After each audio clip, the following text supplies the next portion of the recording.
Today our featured guest is Jay Blount. Jay represents the National Park Service as the Chief of Interpretation and Education and Public Information Officer for Pearl Harbor National Memorial. Jay oversees the planning and implementation of visitors and educational programs at Pearl Harbor National Memorial. Today, Jay will be sharing an amazing presentation honoring the fallen American military commemoration overseas. Go ahead, Jay. Well, thank you, Jen. First of all, thank you very much, Pacific Historic Parks. They are truly valued partners for the National Park Service and Pearl Harbor National Memorial, and we wouldn't be able to get together today without your help. And also like to thank Ralph and Edutainment for kind of helping Pacific Historic Parks to make this possible. So thank you one and all, and it's a great honor to be here. Today, I'm going to begin with a presentation, a little background. I spent 3.5 years near Verdun in France as the Deputy Superintendent of one of our World War I military cemeteries in France. And then I was fortunate enough to receive a superintendency in Sicily-Rome American Cemetary, just south of Rome. And then most recently, about 4 years ago, I joined the team here at Pearl Harbor.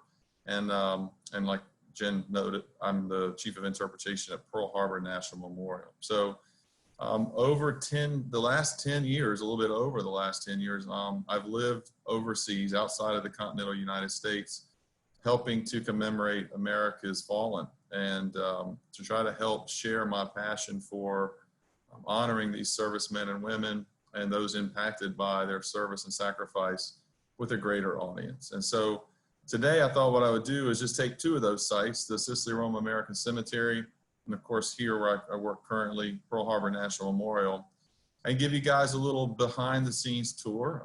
Obviously talk about some things that are available to the public, but maybe give you some information about how we maintain these places and you know, the mission and how we strive to really honor the men and women that our missions dictate, that we honor having served and sacrificed in World War II. Obviously one's in the European theater over in Italy and one's here in the Pacific, but both of them do a really wonderful job in helping us to preserve their memory and honor their sacrifice. So I'm going to begin. I'll give you a quick little photograph of Nettuno, Italy. So if we do have any viewers who are listening from Italy today, benvenuti. We're happy that you're here. Nettuno is the site of the third amphibious assault in Italy. And the Italian campaign, there was over 30,000 Americans who lost their lives in just 11 months. The reason it's called the Sicily-Rome American Cemetery is because most of the men and women who are buried there were killed from the fights in Sicily, which began in July of 1943, through the liberation of Rome, which interestingly enough took just 2 days prior to the D-Day landings in Normandy on June 4th, 1944 was the liberation of Rome. So in that 11-month period, almost 30,000 Americans lost their lives in Italy. Incredible amount of sacrifice, and we're going to get into that in a little bit. And then after I finish talking about Sicily-Rome, we're going to move on to Pearl Harbor National Memorial here in Honolulu, where we talk about where World War II for the United States began in earnest. Obviously, the Japanese attack on December 7th, 1941 propelled us into what most people would argue is one of the most cataclysmic events in human history, especially for the United States and many other countries around the world also. So, well, like I said, we're going to start with Sicily-Rome, and then we'll move on down to Pearl Harbor momentarily. Feel free to ask any questions, and here we go. So, Sicily-Rome American Cemetery, it's about 40 miles south of Rome, right on the Adriatic Sea. I'm sorry, on the Mediterranean Sea. And it's about 77 acres. There's 490 unknown soldiers there. And so on those soldiers' headstone, it says, "Here in honored glory rests a comrade known but to God." And so I tell people, it's really sad when you see almost 8,000 headstones, 7,861. And I tell people all of them lost their lives, but our unknowns, they even lost their identity. their parents couldn't come and pray by their graves and leave flowers. So it's especially sad to think that we have, in just this one site alone, almost 500 Americans who lie under unknown headstones. One thing that might be interesting to people, there are two types of headstones in our World War II cemeteries. There's the Latin cross, which most Christian faith people kind of identify with, but there's also the Star of David to honor the Jewish men and women who fought and died for their countries. Interesting enough, what the American Battle Monuments Commission did after it was founded in 1923 was they decided, well, if you have 490 unknowns, there's a good chance that some of them would be Jewish. So they look at the general percentage of Jewish internments in that cemetery, so it's about 4%. So 4% of the unknown soldiers have the Star of David headstone as well.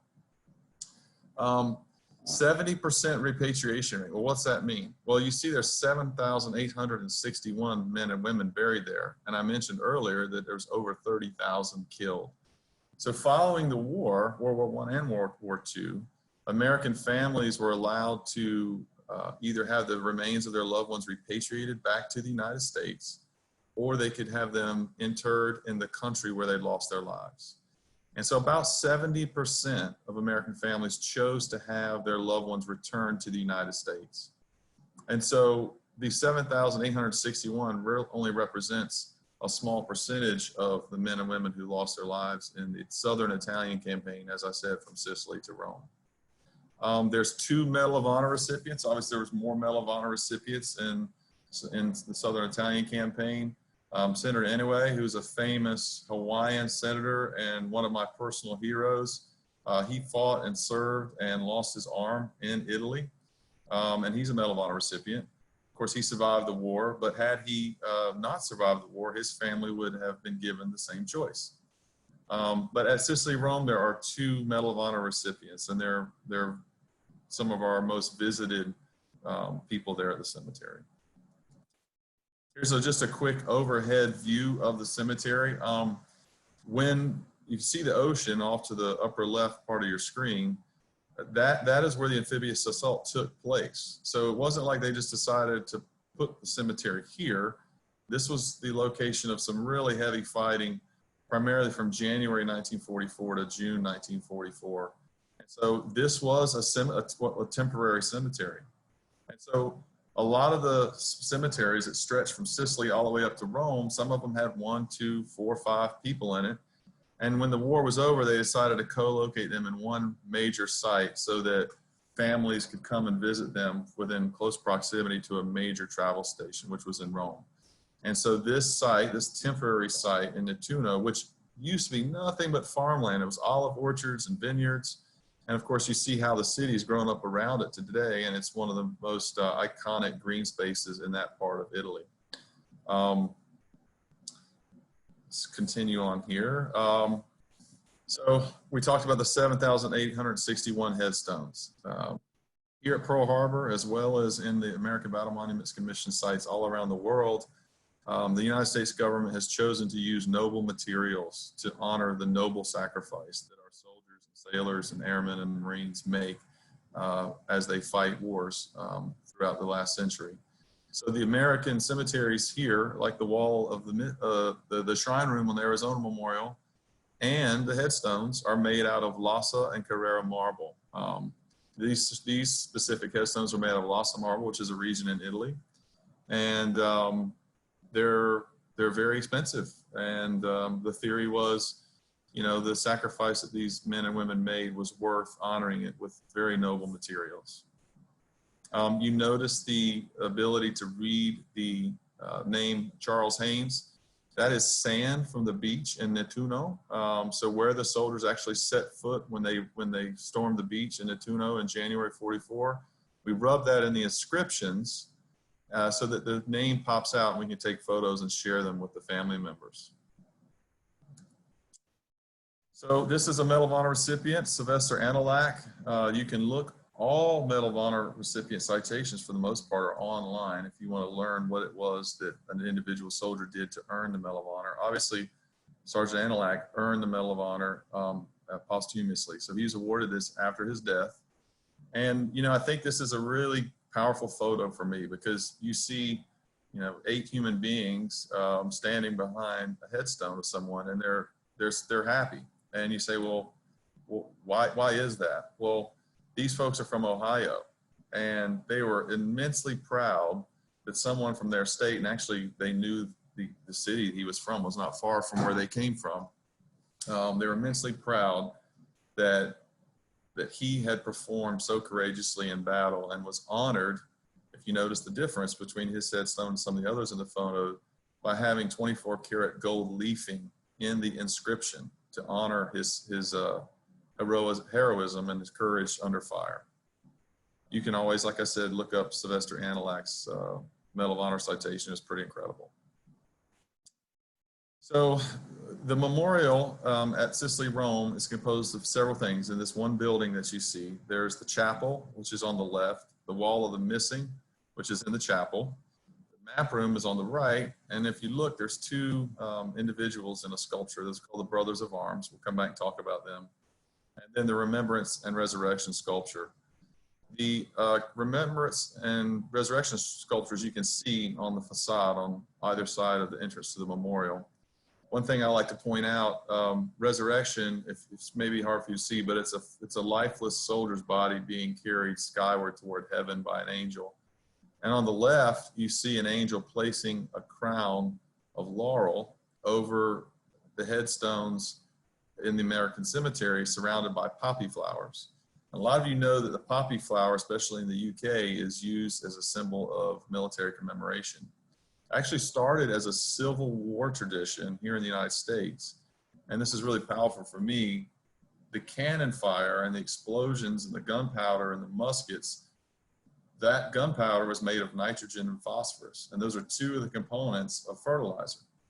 So those components would seep into the soil where so many men and women had lost their lives. And literally the fields were covered red in blood. And the following spring, because of those fertilizers that seeped into the soil from the explosives, poppy flowers would spring up because poppies really thrive on high nitrogen and high phosphorus content. So the poppy is seen as a flower of one of its color, blood red. It's a sacrifice, it's a symbol of sacrifice and a symbol of commemoration. The laurel wreath, the symbolism in that is that's what the Greeks used to use to honor our Olympians when they won. So it's a symbol of victory. And so the angel's placing a symbol of victory on the headstones of these soldiers' graves. Okay, inside the chapel, this is a place where we had lots of people come and pray. There's obviously the Vatican is in Rome, about 40 miles away. And I can tell you we had countless priests and nuns and clergy members from around the world would come here and pray to honor the sacrifice of the 3,095 names you see on the wall, as well as the 7,861 headstones out of the cemetery.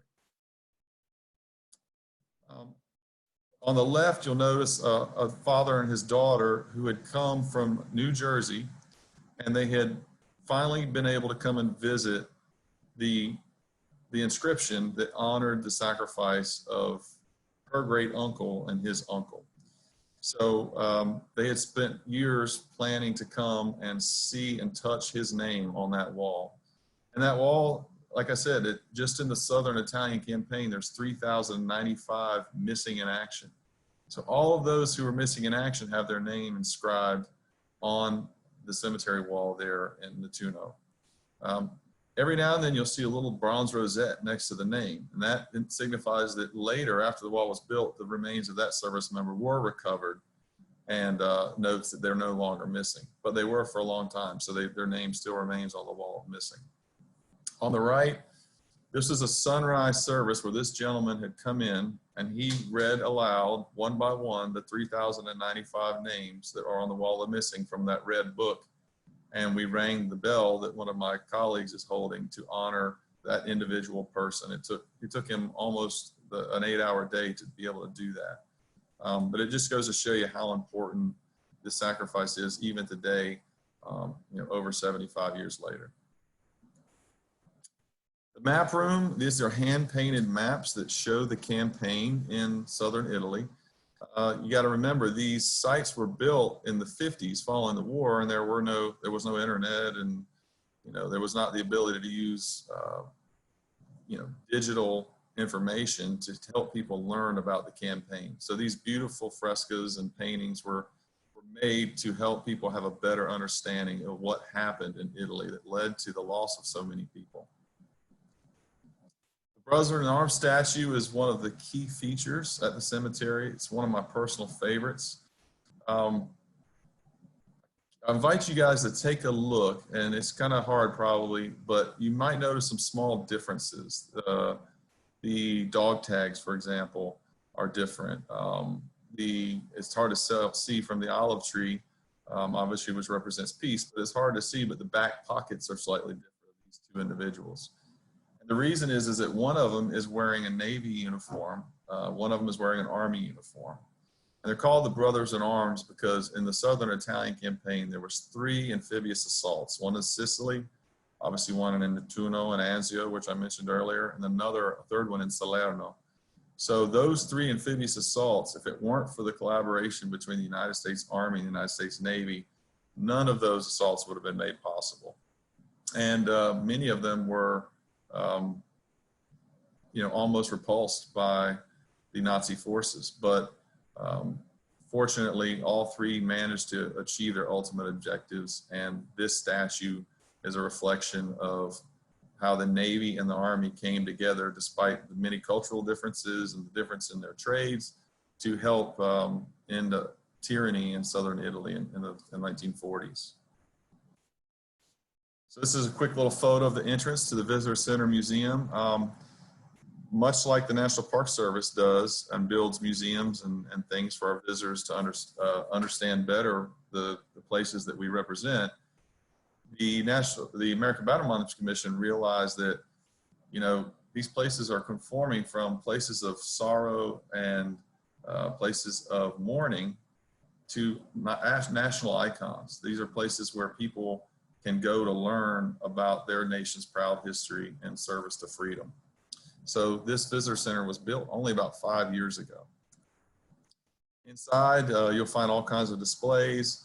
These are 2 of my favorites. We were honored to have a World War II and Korean veteran and Tuskegee Airman, Captain Bristow, and he was really interesting to learn about his experience as a Tuskegee Airman.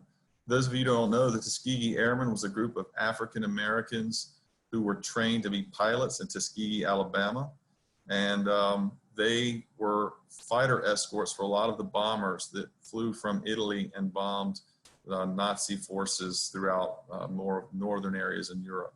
So, his service and sacrifice came during a time where a lot of African Americans weren't given the opportunity to serve their country in a way that befitted their expertise. And Captain Bristow was able to do that and was very proud of his service in the Tuskegee Airmen. On the right, you'll see a catcher's mitt and a baseball, and we actually had a former Major League Baseball player come, Lenny Randall. He was famous for blowing a baseball that was rolling along the out of bounds line. He blew the ball foul with his breath. So that was his claim to fame. But he wanted to take a photo because the Americans who landed in Nettuno and Anzio, they were pinned down for about 5 months before they could break out and go towards Rome. And during that time, they did what a lot of young people did. They played baseball. And a lot of the local Italian people took a liking to the sport. And actually, the first baseball diamond was built by the American Military Cemetery staff with the equipment they had to take care of the cemetery. And now when you go to Nettuno in Italy, when you get there, the welcome signs that a lot of you see in your hometown says, "Welcome to Greenville," home of whatever. If you go to Nettuno, it says, "Bienvenuto a Nettuno, città di baseball," which means "Welcome to Nettuno, city of baseball." And that's their town motto. They're the city of baseball. There's murals to baseball players. They have minor league baseball teams. Joe DiMaggio went and played baseball in Nettuno with the local people. To this day, you see more baseball fields in Nettuno, Italy than you do soccer or football fields, depending on where you're from. in Italy, which is really amazing. So Lenny had come and played minor league baseball in Nettuno following his Major League Baseball career, and wanted to come to the visitor center and see our display that honored the baseball tradition in Nettuno. So I told you we get a little bit of the behind the scenes story. Everything you've seen so far is really visible to most visitors. I'll tell you that the staff at the cemetery they have three cornerstones. We call it a three-legged stool to keep the grass green. And what that means is keep all of the green space and horticultural features, flowers, trees looking beautiful and honoring the men who are buried there, men and women. And then keep the headstones white. Well, it's more than just keep the headstones white. It's attending to the sculptures, making sure that the infrastructure and all of the public spaces are maintained well. And then there's tell the story, and I underline that because as an interpreter, that's what I do. Here at the Pearl Harbor National Memorial, my staff and I focus on helping to tell the story of the men and women who are commemorated here. So telling the story, to me, you could argue is maybe the most important. Why do I say that? You know, if you have a beautiful place with beautiful green grass and flowers and everything's in perfect condition, but you're not really telling the story about the men and women there, you just have a beautiful park that has a lot of meaning to it. But by telling the story, you're taking it to a third level that really makes people understand why it's such an important place. So here, keeping the grass green, you see the entrance to the cemetery, and there's 51 lilies, one for each state and the District of Columbia. And in the cemetery, there's someone buried from every single state. Even though Hawaii was a territory at the time, there were Hawaiians and Alaskans who fought in the Southern Italian Campaign as they were American territories. And we have those people buried there, and on their headstone, it says Hawaii or it says Alaska.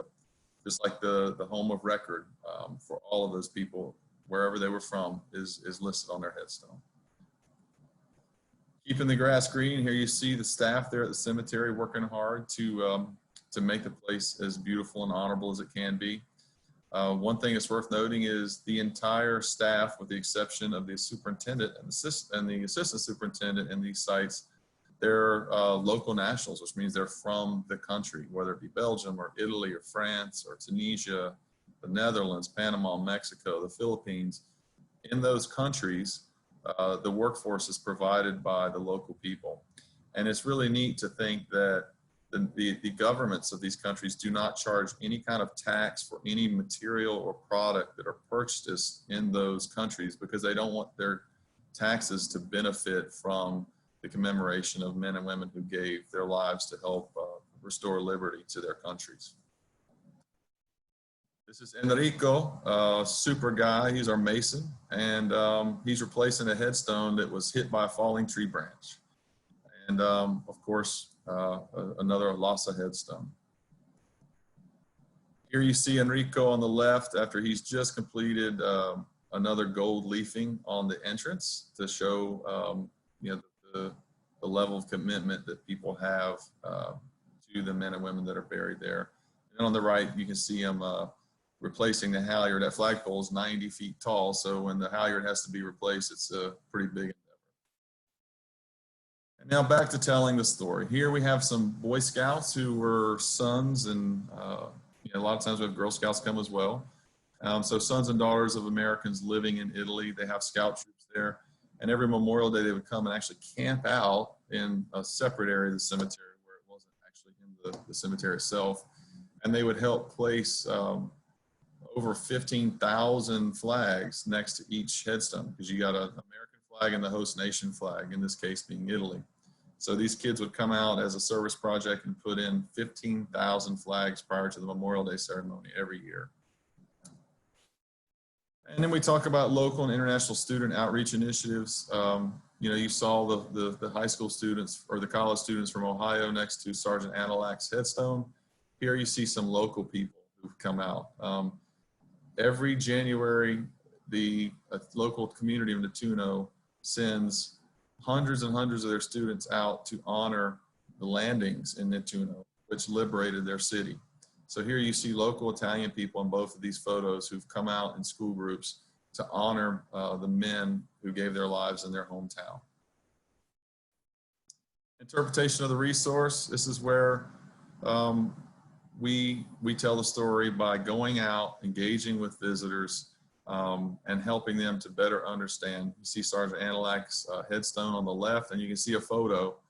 And I always used to point out, it was, when you read the citation, he was involved in some pretty violent warfare, as you can imagine. And so when you look at his picture, you know, you wonder if he ever shaved. And it's sad he lost his life at such a young age, but just a really nice looking young man who was serving his country and completed some really amazing deeds. And then on the right, you see some young people who are learning more about the tactical situation in Italy that led to the liberation of Rome and southern Italy. Ceremonies and VIP visits. I was talking to Ralph and Jen a little bit about these photos before. I want to be clear that it was very honoring to be able to meet. On the left, there's 6 U.S. senators who came on one given day to honor and present a wreath at the cemetery. And then on the right, you might notice that's Neil Armstrong, the first man to walk on the moon. Here you see Pope Francis, who came a couple years ago during a ceremony, and then of course a flyover, the missing man formation. What I was telling Ralph and Jen was that for me, you know, meeting these people it's incredible, but the reason I put it out there is not to say, hey, look, I met these folks. It's more to say, like, think about how important these places are, to where the Pope and, you know, 6% of the U.S. Senate, or the first human being to ever walk anywhere other than Earth, they take the time to come and visit these places. So for me, it really shows how important they are to not just folks like me who really feel passionate about this, but for all humanity. So it's really powerful. And then a little thing about the missing man formation, you see 3 aircraft and there's a gap in there. And right before an aircraft, there was 4 aircraft that come in on ceremonies. One goes vertical and goes straight, you know, elevates very fast to represent a fallen comrade being lost and going to heaven, while the other 3 maintain their flight pattern to show that's humanity continuing on with life here on Earth. So to wrap up our tour of Sicily-Rome American Cemetery, as you can see, time will not diminish the glory of their deeds. That was General John J. Pershing following the First World War, and he was the first commissioner of the American Battle Monuments Commission. And, you know, that's the slogan of the American Battle Monuments Commission, to make sure that we don't forget about the glorious things they did. On the left, a really powerful image. Those are 4 World War II veterans, some of whom were in the Army and some of whom were in the Navy. That was not a stage photograph. They knew what that statue represented, the Navy and the Army working together. A lot of them had lost friends and were visiting their friends at the cemetery, people that they knew and loved. And to see them arm in arm, brothers in arms, if you will, for me is an extremely powerful photograph. And then on the right, you know, it's kind of what we're trying to do today. We want young people and people of all ages to learn more about the sacrifice, so that you can go out and be a representative of the people and maybe help others understand more about what they've done. So let's move along to Pearl Harbor, here where we are now. I'm really honored to work here. And like I said, I've been 4 years, and just an incredible experience. Pearl Harbor is about 10 miles east of, west. I've got that mislabeled. It's about 10 miles west of Honolulu, Hawaii. And the primary components of Pearl Harbor National Memorial are the USS Arizona Memorial, the USS Utah Memorial, the USS Oklahoma Memorial. And we also have some other satellite sites that do belong to this, the park here. The bungalows are where Chief Petty Officers, which is the rank of the Navy, were living during December 7th, 1941. And that was, a lot of those bungalows were used as triage areas as sailors swam ashore from Battleship Row following the attacks. And then the mooring keys were just where vessels were tied up to Ford Island on December 7th prior to the attacks. All of these places honor 2,390 men and women who lost their lives. Some of them were civilians. Over 40 civilians lost their lives in Oahu. mostly to falling debris and ammunition as it came back to Earth. And so all of these places, even if they may be labeled Arizona, Utah, Oklahoma, they're built to honor the sailors and the Marines who were on those vessels, but also all of those who lost their lives on Pearl Harbor and throughout Oahu on December 7th. So here you see an aerial photo, much like we had in Nettuno. Here, this is the Pearl Harbor Visitor Center. If you look in the upper left in the background, you can see the USS Arizona Memorial and the USS Missouri. The USS Arizona Memorial is obviously what honors the USS Arizona that was destroyed on the first day of America's entry into the war. And the USS Missouri is where the unconditional surrender was received by General MacArthur in September of 1945. So they're bookends of the war, we say, the beginning and the end. Right next to the USS Missouri, the battleship, is the USS Oklahoma Memorial. And the Oklahoma was tied up in close proximity to where you see the Missouri tied up today. So the USS Arizona Memorial, it honors 1,177 men who were lost on board the USS Arizona that day. It's a pretty iconic photo here. You see the visitors looking down onto the wreckage. And that is a gun turret that you see sticking out of the water. And the flag mast is attached to the location that the original flag mast would have been on the Arizona itself. The Shrine Room has the names of these 1,177 men who lost their lives. It has their name and their rank, and you know, it's a tribute to each of those individuals.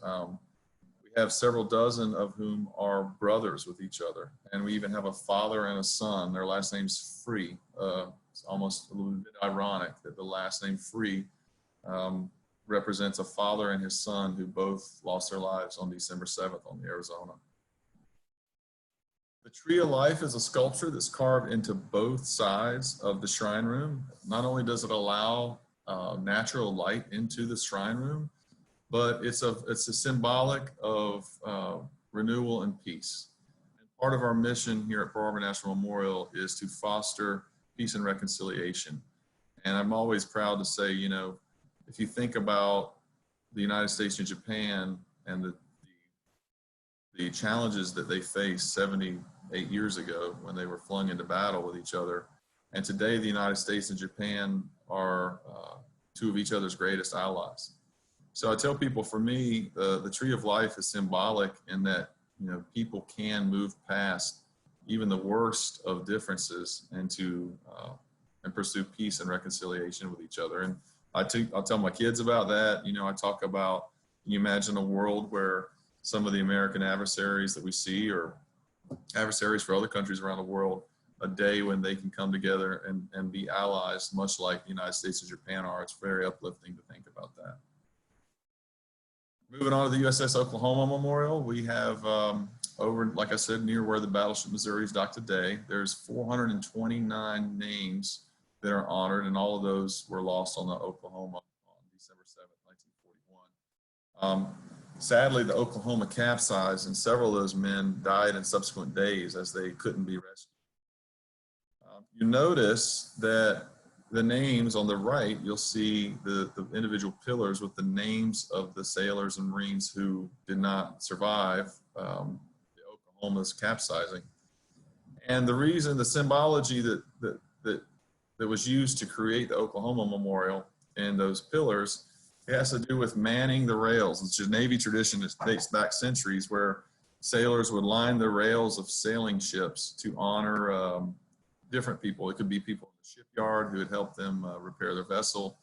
And today it's still used as a tradition to pay honor to dignitaries. And in this case, you'll see quite often as ships come into Pearl Harbor and they pass in front of the Oklahoma and the Arizona memorials, they man the rails, much like you see these sailors doing in the photo on the left. The U.S. Utah Memorial. 58 men lost their lives on board the Utah that day. And you can see the wreckage of the Utah in the foreground. She was much further offshore, but when they tried to salvage the vessel, she was dragged closer to the shore, and eventually they realized they weren't going to be successful. So the wreckage of the ship still remains there, and many of the sailors are still on board. You see the memorial in the background. That's also on Ford Island, on the other side of Ford Island than the than the Oklahoma and the Arizona memorials. We talked about Medal of Honor recipients in Sicily-Rome. There were 16 men who earned the Medal of Honor on December 7th, 1941, 15 Navy and 1 in the United States Marine Corps. And one of my favorites is Peter Tomlich. And Peter was a water tender who was assigned to the USS Utah. And you see an inscription or a photo of the inscription of the back of his Medal of Honor. And essentially, he remained at his post in the lower parts of the USS Utah, even though he knew she was capsizing and he was most likely not going to make it, in order to secure that area and ensure that all other people had escaped before he did. And obviously he did not survive, and he was awarded the Medal of Honor posthumously. And you can read the entire Medal of Honor citation, like I mentioned before, if you want to research him online. So now I'm going to talk a little bit about the museums that we share with visitors. Obviously now we're in a different world when it comes to visitation, but prior to today's epidemic, we had close to 2 million visitors a year. And this was a way for all of those people, sometimes 5,000 to 6,000 a day, to come and learn more about what led up to the attack on December 7th, 1941, as well as the attack itself and then the aftermath. The Road to War Gallery teaches our visitors about the historical events that led up to the Japanese attack on Pearl Harbor on December 7th. It talked about how the United States was an isolationist. They wanted to stay out of another war in Europe, as we mentioned earlier. World War I had preceded World War II only by 25 years or so. And so visitors can come into the Road to War Gallery and learn a lot about why the United States was involved in World War II, and why Japan decided to attack Pearl Harbor and Midway and other islands on December 7th, 1941. Following the visit to the Road to War Gallery, this is the giant mural that visitors see when they walk into the attack gallery. It's a very powerful photograph, and the entire gallery focuses on the attack itself and then the aftermath, as we mentioned earlier. Interpretation of the resource. I'm really proud to have a wonderful staff of National Park Service and Pacific Historic Parks employees who work together to teach people about the sacrifice made. Here we have one of our park rangers, Jason O'Krasa, who's talking about the Oklahoma Memorial and the men who served and sacrificed on that vessel. And then again, mentioning Pacific Historic Parks, we're very thankful to have their friendship and cooperation to help us to promote educational opportunities such as this. Here in this photograph, you can see some of our visitors from Japan, Nagasaki to be exact, who come over and serve as volunteers to learn and serve as ambassadors for their country to kind of help others understand more about Pearl Harbor and also the atomic bomb in Nagasaki. So you see some of our Pacific Historic Parks colleagues there with them and helping them to learn more about such a special place. Another photograph here of some local folks who are visiting Pearl Harbor National Memorial, and again, our education team at Pacific Historic Parks doing a great job helping them to learn more and to volunteer and to be a part of, I believe that was History Day, if I'm not mistaken. But they do a truly wonderful job helping edutainment and helping us use edutainment to reach lots of folks from around the world, but also help people when they are able to come and visit Hawaii. And of course, Pearl Harbor National Memorial has ceremonies and VIP visits as well. Just in the 4 years I've been here, we had a really monumental day when President Obama and Prime Minister Abe came from Japan. It was the first time a Japanese Prime Minister stood on the Arizona Memorial. And so to have a sitting U.S. president and a sitting prime minister of Japan together in such an iconic place was truly memorable. And then we have a December 7th ceremony photograph where a World War II veteran is being honored by, you know, the people who followed in his footsteps in the United States Navy today. Here we have President Trump, who came last year, and the First Lady, who are visiting, and we have National Park Service staff there to assist them with their visit. And then over here on the left, you have Sterling Kale, who some of you may have been fortunate enough to see in a recent event sponsored by Pacific Historic Parks, the Park Service and Edutainment. And so Sterling smiling at a December 7th commemorative event, as are his colleagues in the photo just below that. And then the same way the American Battle Monuments Commission has a slogan, the National Park Service mission is to preserve unprepared the natural and cultural resources and values of the national park system for the enjoyment, education, and inspiration of this and future generations. So now I'm going to conclude with this. What can you do as a student or an adult or just as a human being who wants to learn more? What can you do to make sure that time will not diminish the glory of their deeds? And you may say, well, wait a minute, this is not World War II anymore.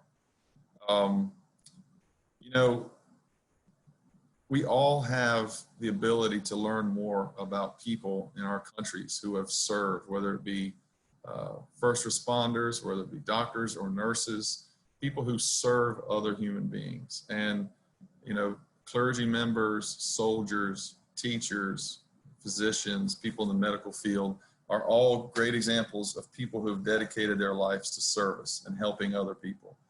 And so I encourage you not only to learn about Sicily-Rome American Cemetary and the American Battle Monuments Commission and Pearl Harbor National Memorial and the National Park Service, but I encourage you to ask yourself, what can you do to help ensure that these people aren't forgotten? I will say that all three of these people were very good friends of mine, and they all three were killed in Afghanistan and Iraq. And so, you know, it's part of the reason I'm very passionate about military commemorative history.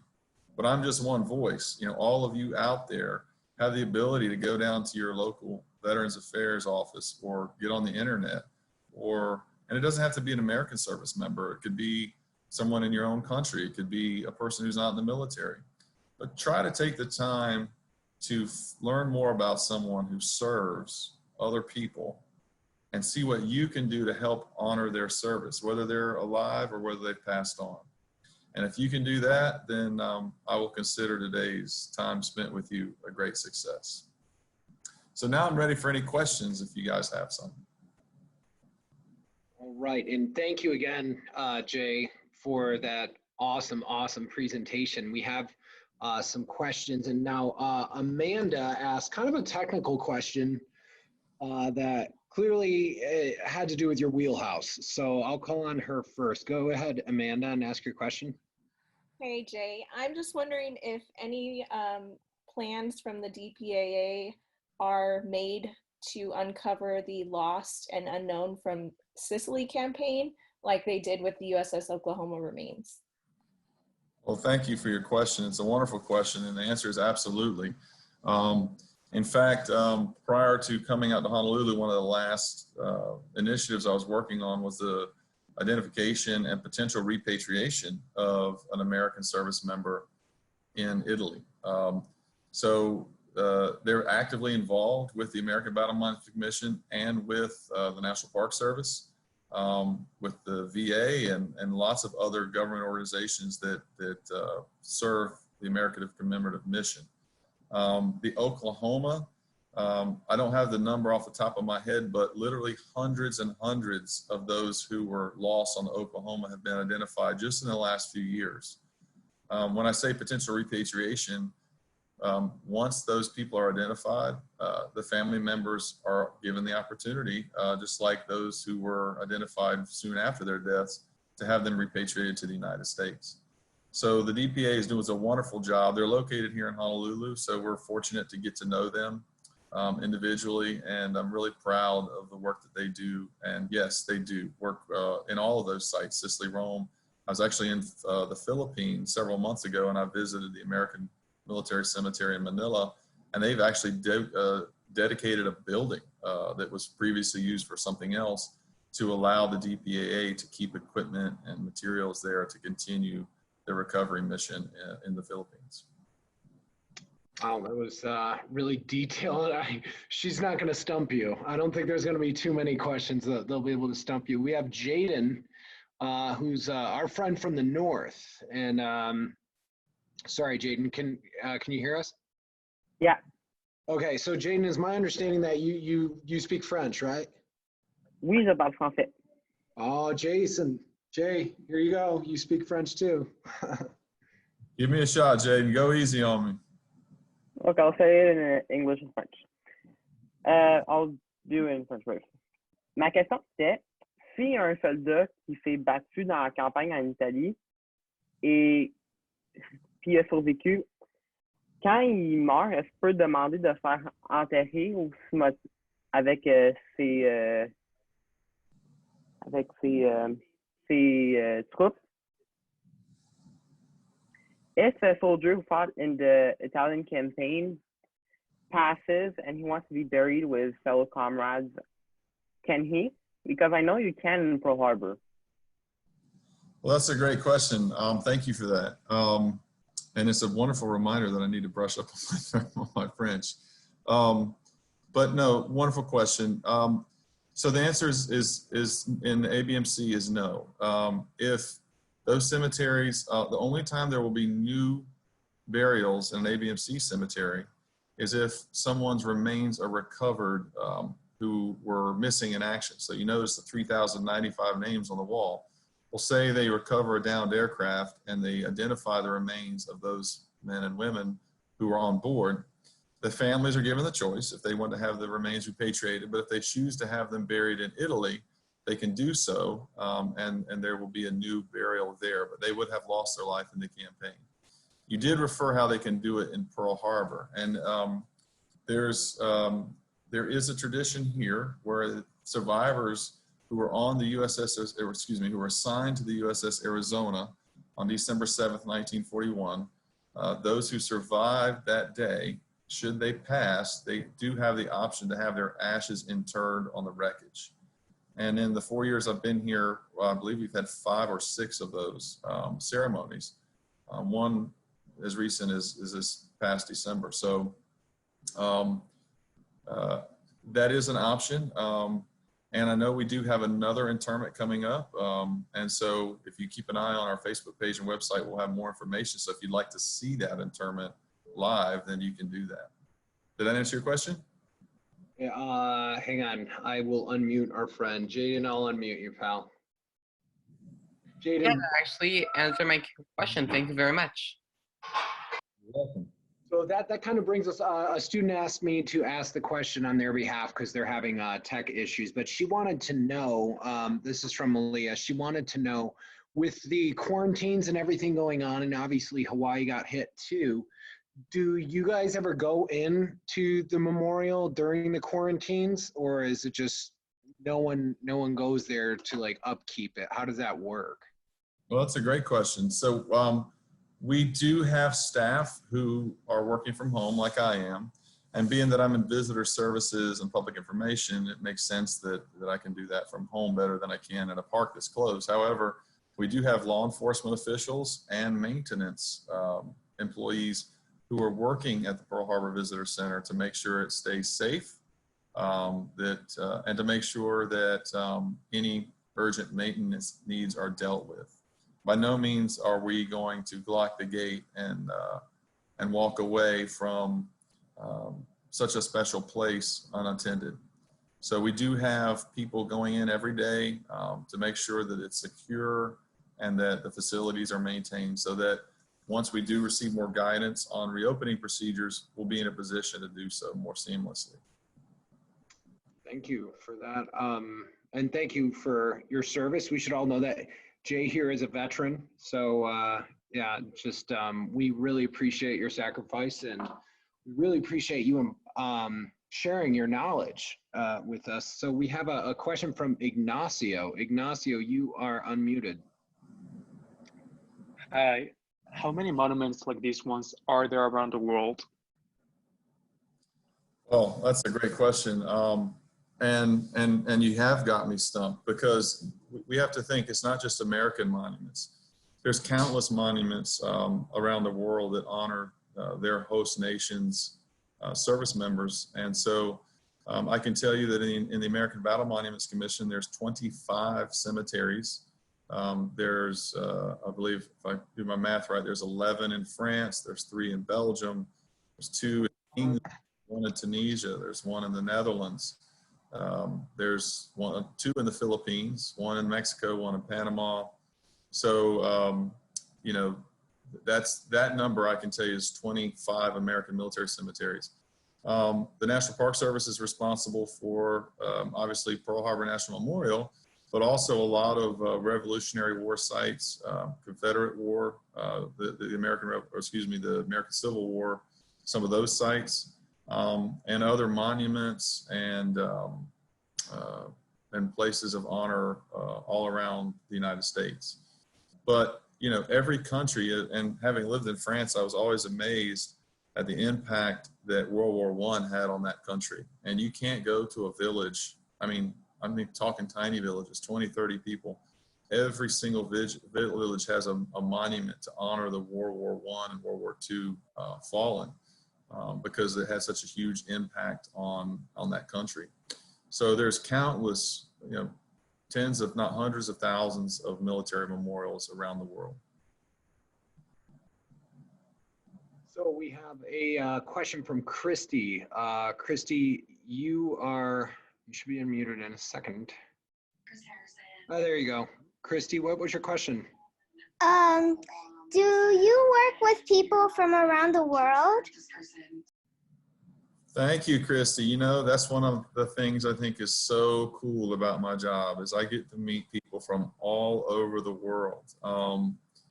In Sicily-Rome, every May, a lot of Poles come down, because the Battle of Monte Cassino was a very influential fight in the Southern Italian campaign, and the Poles were responsible for ultimately capturing the Abbey of Monte Cassino.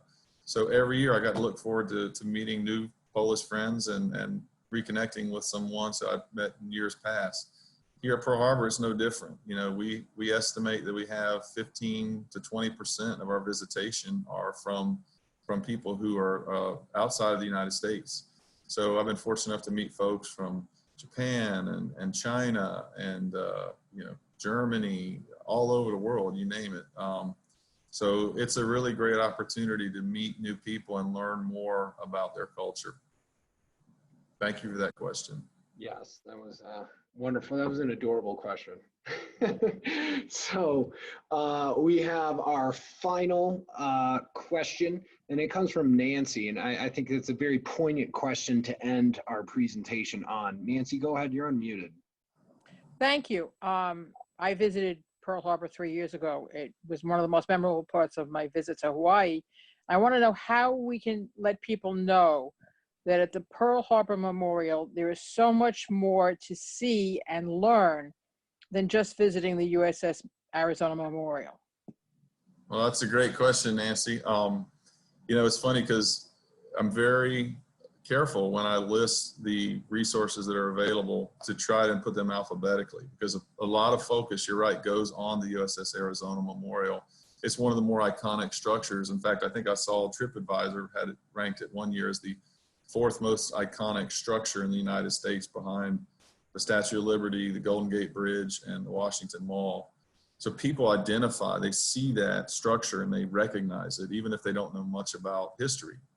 But we are responsible, and it's incumbent on us to be able to honor all of those men and women who served and sacrificed on December 7th, and throughout the Pacific Campaign for that matter. And so for me, you know, that's a bit of a challenge in that the Arizona Memorial is accessible to the public, whereas the USS Utah and the USS Oklahoma memorials are located on Ford Island, which is an active duty Navy installation. So there's some access issues. I can tell you that the National Park Service and Pearl Harbor National Memorial were working on those access issues in conjunction with our friends at Pacific Historic Parks to try to make those places more accessible so that visitors can go and pay their respects there as well. But it's part of our programs that we provide virtually. You may have noticed the one I showed earlier, one of our park rangers at the Oklahoma Memorial. That's part of a virtual presentation that we have on our website and our Facebook page. And so when we do virtual presentations, we try to make sure we cover a more broad spectrum of those impacted by December 7th, 1941. Well, I'm going to go ahead and unmute, while I unmute Jen and Amy from Pacific Historic Parks. Jay, can you tell our listeners where can they go to learn more about the USS Arizona Memorial, as well as everything else that you think would be of interest with everything we discussed today? Sure. So if you want to learn more, you can, since we talked about two separate organizations that both specialize in military commemoration, you can always go to the American Battle Monuments Commission's website, which is www.abmc.gov. There's a wealth of information where you can learn more about not just Sicily-Rome, but Normandy and all the other cemeteries that they are responsible for. And then as far as here at Pearl Harbor, you can go to www.nps.gov/, and we recently changed from World War II Valor in Pacific to Pearl Harbor, but I believe it's /Pearl or Pearl Harbor. It's not very hard. I can promise you, if you Google Pearl Harbor National Memorial, it will take you right to our website. We do have a lot of wonderful video content that we're sharing. My colleague, Ms. Pruitt, she does a wonderful job of posting pieces of information and helping us to try to maintain contact with people who want to learn more about the site even during this time.